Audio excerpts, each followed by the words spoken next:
आज हम बात करने वाले हैं कि आप किस तरीके से पासिंग मार्क्स ला सकते हैं पेपर में। तो पूरी तरीके से समझना है। अगर आप समझते हैं सो दैट आपको पूरी तरीके से समझ में आ जाएगा और आपके पासिंग मार्क्स हो जाएंगे और आप फेल नहीं होंगे। तो मैं आपको बात बताने वाला हूं कि आप किस तरीके से क्वालिफिकेशन कर सकते हैं एंड पास हो सकते हैं। तो आज बात करने वाले हैं कि आप किस तरीके से, आपको जो पेपर होता है वो होता है 75 नंबर का।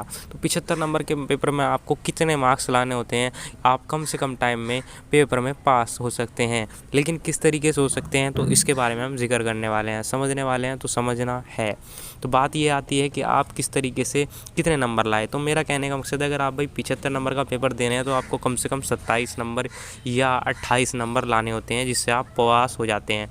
तो कम से कम टाइम में अगर मैं बात करने लगूँ, अगर आपका 15 दिन रह रहा है, 20 दिन रह रहा है, या मैं कह सकता हूँ 1 महीना रह रहा है, तो मैं इसको कम ही से कम ही कहूँगा कि 15-20 दिन रहा है। तो आप किस तरीके से 100% बढ़िया तरीके से पास हो सकते हैं, मतलब फेल नहीं हो सकते हैं। तो आपको क्या करना होता है, आपको 25 नंबर में से कितना नंबर मिलता है प्रैक्टिकल का, तो मिलता है 23 नंबर मिलता है या 24 नंबर मिलता है। तो कुल मिला के बात ये आती है कि 25 में 23-24 मिल जाता है। और यहाँ से पेपर में से आप अब 75 नंबर में से 27 नंबर लाते हैं, 75 में 27 लाते हैं, 26 लाते हैं। तो कुल मिला के टोटल अगर मैं बात करूँ तो 50 मार्क्स लाने होते हैं जिससे आप पास हो जाते हैं। यानी मैं कह सकता हूँ कि टोटल मिला के प्रैक्टिकल इंटरनल एक्सटर्नल मिला के 100 नंबर हो जाते हैं। तो 100 में से 50 नंबर आपको ज़रूर लाने होते हैं। अब लाएँ कैसे, तो कुल मिला के आपको अगर कोई नोट्स है आपके पास, वो हार्ड चमक रहा है, लैंग्वेज बढ़िया नहीं है, तो आप मेरे से ले सकते हैं। फर्स्ट ईयर सेकंड ईयर का मेरे पास है फार्मेसी का, तो बहुत ईजी है, मैंने शॉर्ट बनाया हुआ है, तो वहाँ से आप ले सकते हैं। और कमेंट करें, मुझे बताएं। तो नोट्स को आप क्या करना है, ईजी दैट आपको क्या करना है, कोई भी टॉपिक है आपका, आप टाइम टेबल बना लिए हैं और टाइम टेबल बनाने के साथ आपको क्या करना है क्या नहीं करना है। तो सबसे पहले मुद्दा ये आता है कि टाइम टेबल बनाया आपने और टाइम टेबल बना के याद करा, लेकिन आपको क्या करना है, पूरा पेज नहीं याद करना है। मैं मान सकता हूँ कि कोई आपका टॉपिक है, तो पूरे टॉपिक को क्या करना है, जैसे कि कोई पूरा टॉपिक है, कोई 2 पेज का टॉपिक है, तो 2 में से आप 4 लाइन याद कर ले। 4 लाइन याद होगी तो एग्जामिनर सोचेगा हाँ भाई इसको पता था, नॉलेज थी, तो इससे इसने पूरा। अब उसके बाद क्या होगा, 4 लाइन याद हुई, पढ़िया उसी के बारे में, और 2 पेज उसके भर दिए, 4 लाइन से 2 पेज बना दिए, तो एग्जामिनर सोचेगा हाँ भाई चल इसने लिखा तो उसके बारे में, तो यो पास हो जाएगा।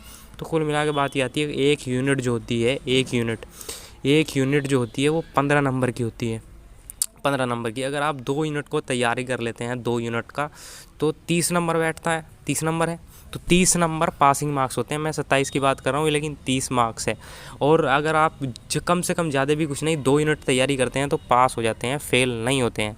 तो तीसरा जो यूनिट आती है, तीसरे यूनिट में आप बना के कर सकते हैं, मतलब समझ सकते हैं, पढ़ के देख सकते हैं। 30 यूनिट को आपके जो सब्जेक्ट में होती है 5 यूनिट होती है, तो 5 यूनिट में से आप क्या कर सकते हैं, 2 यूनिट भी याद करेंगे तो 15 दूनी 30, ठीक है जी।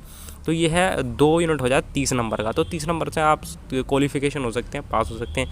अब पढ़ना कैसे हैं, तो भाई टाइम टेबल बनाना ज़रूरी है, टाइम टेबल इंपॉर्टेंट है। आज के टाइम में बिना टाइम टेबल के कुछ नहीं होता। तो यही इस तरीके से बता रहे हैं कि भाई मैं जैसे कि 3 घंटे पढ़ूंगा पूरे दिन के अंदर।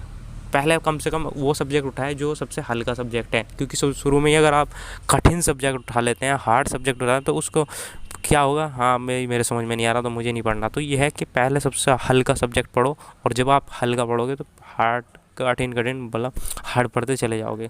तो कुल मिला के आज का कंसेप्ट यही था कि आप किस तरीके से कम टाइम में क्वालिफिकेशन हो सकते हैं। कोई दिक्कत आती है तो मुझे कॉल करके आप बात कर सकते हैं कि आप मुझे किस तरीके से टाइम टेबल आना चाहिए या समझना चाहिए। तो भाई आज के लिए वीडियो को लाइक करें एंड चैनल को सब्सक्राइब तो ज़रूर कर दें, क्योंकि आपको सबसे पहले नोटिफिकेशन मिलेगा और वीडियो को आपका फ़ायदा होगा।